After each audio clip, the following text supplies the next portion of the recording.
Polisi masih melakukan penyelidikan kasus pengancaman dan juga penyekapan terhadap 4 pendaki di Palu, Sulawesi Tengah.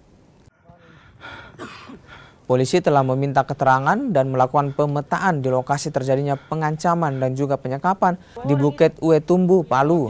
Polisi pun telah berkoordinasi dengan warga sekitar untuk mencari para pelaku. Sebelumnya, 4 pendaki jadi korban pengancaman yang diduga dilakukan 2 orang menggunakan senjata tajam. 1 pendaki bahkan sempat disekap sebelum akhirnya berhasil melarikan diri. Di tempat itu, tidak jauh dari tempat itu, di daerah lereng gunung itu, ada perempuan juga sudah kami temukan, ada laki-laki juga, dan perempuan terakhir yang kami temukan itu yang sempat yang disekap mereka. Trauma iya, kalau trauma iya, terus kondisi perempuan itu karena pada saat itu dia menghindar atau lari pada saat itu, dia sempat jatuh.